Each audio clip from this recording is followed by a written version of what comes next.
mysticism and visions this time. So I'm going to do a good bit of background so that you can understand what's going on. All right. Now, first of all, this is Elisha and the King of Aram. All right. I just wanted to pull the area up here of what we're talking about. All right. And I just make this one statement here, okay, because you may hear this and you might get confused. But whenever you hear, and there are scripts and fonts out there, and they're Syriac, but Syriac and Aramaic is the same thing, okay? Because Syriac is the Greek word for Aramaic, and when I guess because of the Bible, Western Christianity or whatnot, you will see works that say Syriac and not Aramaic, but they're the same thing. So don't get that confused. And so what we're the King of Aram, and see you see notice that the difference here. Aram, okay, that's where Aramaic came from. That the word Aramaic came from, and of course, what the Aram back then is Syria today. You see Damascus up there, and then the only other thing I wanted to say, just for informational purposes, is it talks about Israel and the king of Israel, okay? But remember, Israel back then and during this time was not the total Israel that we know now, because what happened is the original Israel, so to speak, split. All right, split after King Solomon. It split, and so what you have here, you have the 10. You have Israel, which was comprised of the 10 tribes. Remember, there were 12 tribes, okay? So you have Israel in the north, and then Judah, which is where Jerusalem is the 2 tribes in the south. And of course, Jerusalem was the temple. That's where the temple was. And so when it's talking about Israel tonight, it's talking about the northern, this northern part of what we now know of Israel, and the capital of Israel, that Israel, was Samaria. So just to give you a little background on it. Okay, I'm trying to get Angie in here.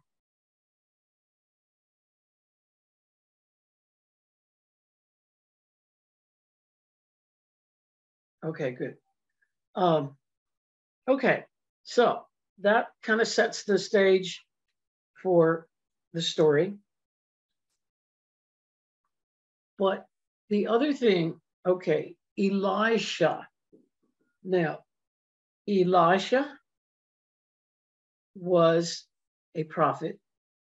And what you need to know about the prophets is that the prophets had communicated with God, and they gave guidance to the kings. Prophets also anointed the kings, because remember, the kings and the kings and the religion were all one. So the prophets guided the kings. Now, Elisha, not to get it mixed up with Elijah, okay, Elijah was mentored by Elijah, okay, but then Elisha took over from Elijah when Elijah went up into the clouds, so to speak. So So what we have here is Elisha, and Elisha is advising the king of Israel. All right. Now, first off, we have this particular passage is mysticism. It's slightly, I'm going to read it and then we'll talk about it. All right. 2 Kings 6, 1-7. And the sons of the prophets said to Elisha, behold, now this place wherein we dwell with you is too small for us. And just to have this make more sense. And it says, and the sons of the prophets, if you substitute the word students there, that will make more sense to you. Because there was a school of the prophets in the ancient days. I don't think we know very much about them, but there was.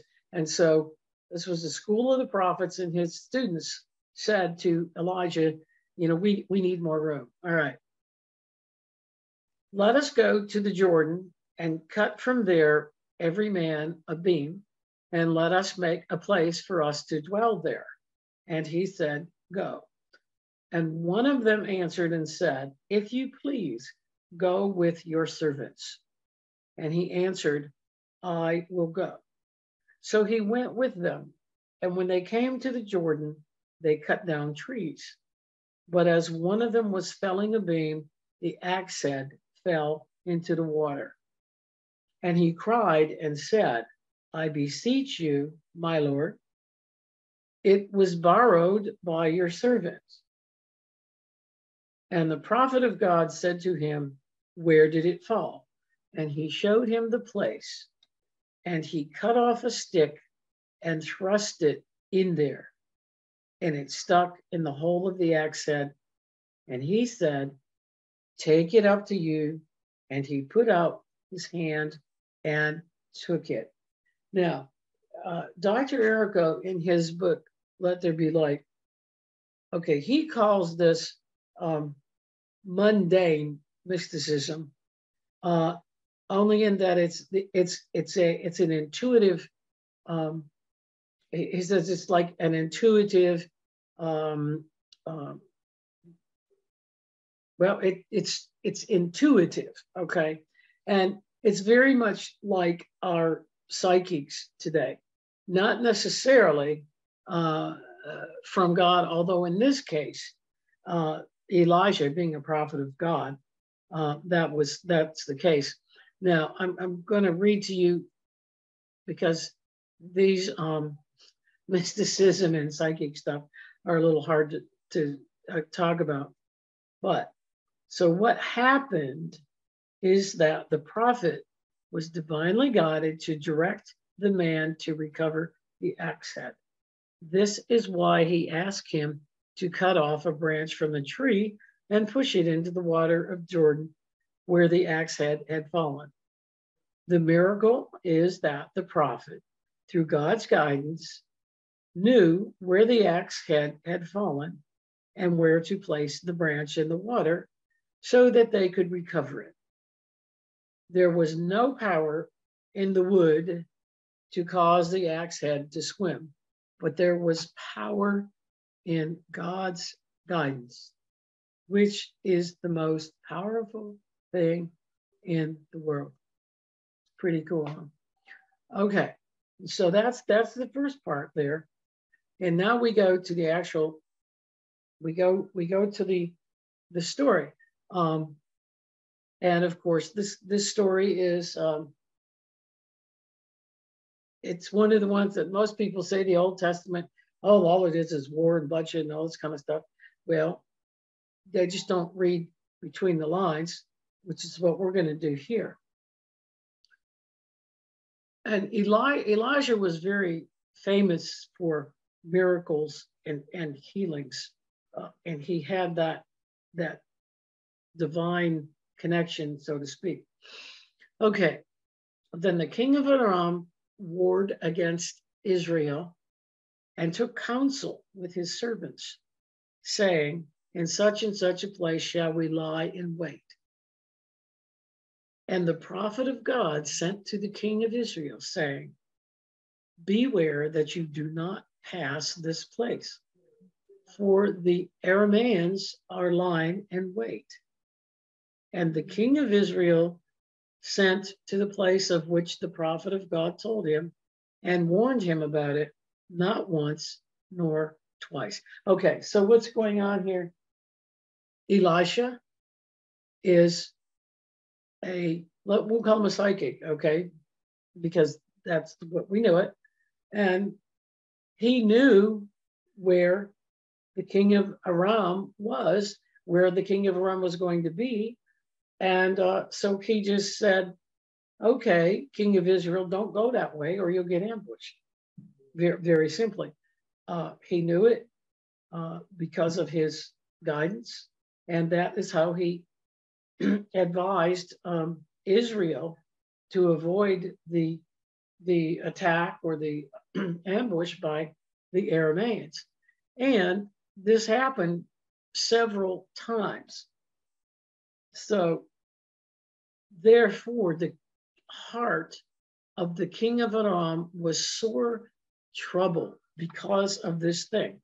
And he called his servants and said to them, will you not show me who of us is for the king of Israel? He thought that he had a spy there in his troops. And one of his servants answered and said, none of us, my lord, O king, but Elisha, the prophet who is in Israel, tells the king of Israel the thing that you plan in your bedchamber. And he said, go and see where he is. Go and see where Elisha is, that I may send and take him. And it was told him, saying, behold, Elisha is in Dothan. Therefore, he sent there horsemen and chariots and a great army. And they came by night and surrounded the city. Okay. And the story continues. And when the servant of the prophet of God arose early and went out, behold, an army surrounded the city, both with horses and chariots. And his servant said to him, alas, my master, what shall we do? And he said to him, and Elisha said to him, fear not, for those who are with us are more than those who are with them. Okay. And Elisha prayed to the Lord and said, O Lord, open his eyes, talking about the student, open his eyes that he may see. And the Lord opened the eyes of the young man. Now this is visions here. Opened the eyes of the young man, and he saw, and behold, the mountain was full of horses and chariots of fire round about Elisha. Now, again, here's your vision. That's what that's what Elijah saw it too, but that's what the young student saw. Many, many, many more people around Elisha in the vision. Okay, and meaning Elijah had God's protection, God's around him. So, all right. And when they came down to him, Elisha prayed to the Lord and said, smite this people with dimness of vision. And he smote them with dimness according to the word of Elisha. Now, hold on. Okay. Elijah, like his late master Elijah, was hated by King Ahab and the princes of the Gentile realms. His life was sought continually. Elisha wanted to relieve the fear that had gripped the heart and soul of his young student in training. He did so by showing him the hidden forces that were on their side. When Elisha was praying to the Lord, the young prophet became ecstatic, and the Spirit of the Lord, remember that phrase, came upon him.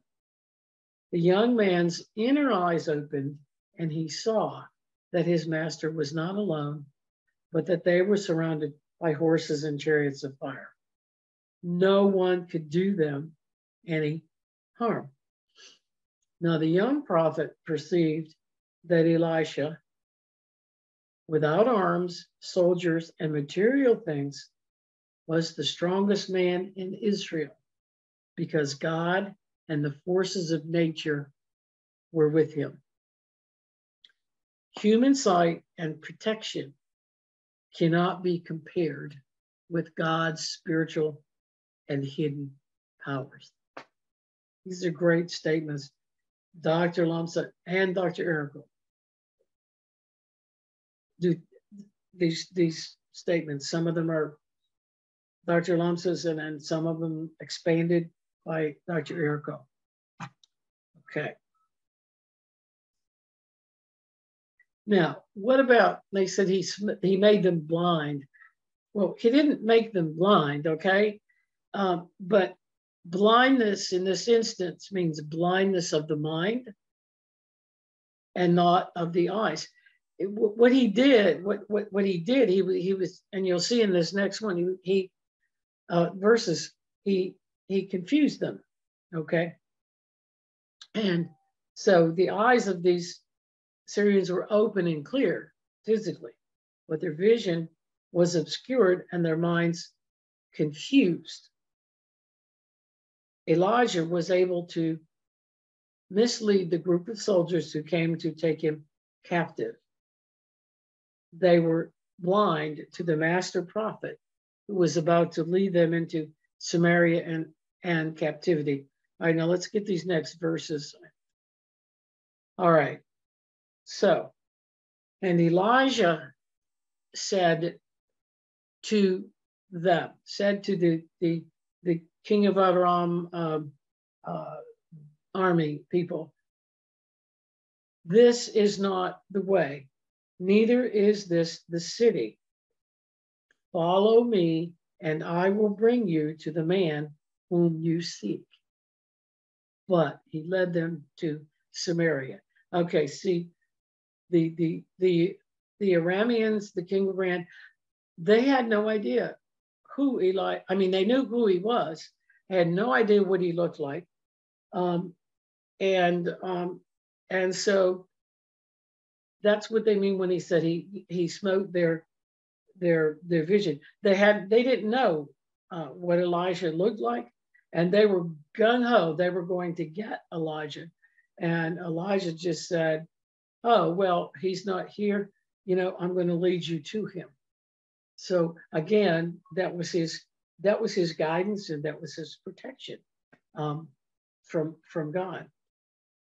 Okay.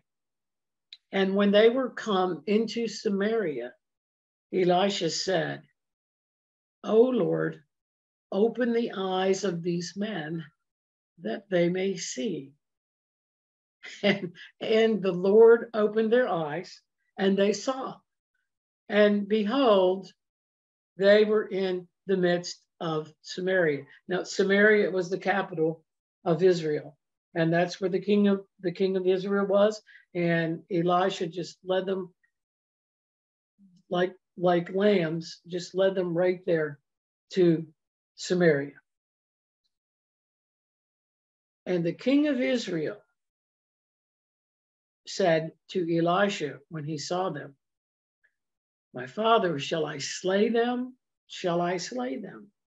Because remember now they were now captives of Israel. And And Elisha answered the king and said, you shall not slay them. Would you slay those whom you have taken captive with your sword and with your bow? And this is very similar to our prisoner laws today. You do not kill your prisoners. Okay. Set bread and water before them that they may eat and drink and go to their master. So he prepared for them a great banquet. And when they had eaten and drunk, they went to their master. Very important here. So the raiders of Aram came no more across the border of Israel. Okay. Now we go back and all right. Jesus, and you can ask questions later if this isn't real clear. But we'll put this and then we'll open it up for questions and observations. All right. So, all right. Remember, Jesus taught from the Torah. And everyone says, well, Jesus, well, many people believe that the New Testament is just, it's the New Testament. Jesus, Jesus started it, created the Gospels, but that's not true. Jesus taught from the Torah. And so if you can put this story into perspective as to, because Jesus was learning from the other prophets like Elisha, and he knew this story. And so when we go to Matthew 5:44, and just kind of connect it, because and the verse is, but I say to you, love your enemies, bless anyone who curses you, do good to anyone who hates you, and pray for those who carry you away by force and persecute you. So I just wanted to ended up with this verse. And I don't have the notes here, but when we talk about the kingdom and we studied the kingdom, and the idea that the kingdom, what Jesus taught was the kingdom or the counsel of God is here now. It's on earth. It's all around us. So what, this is just another story that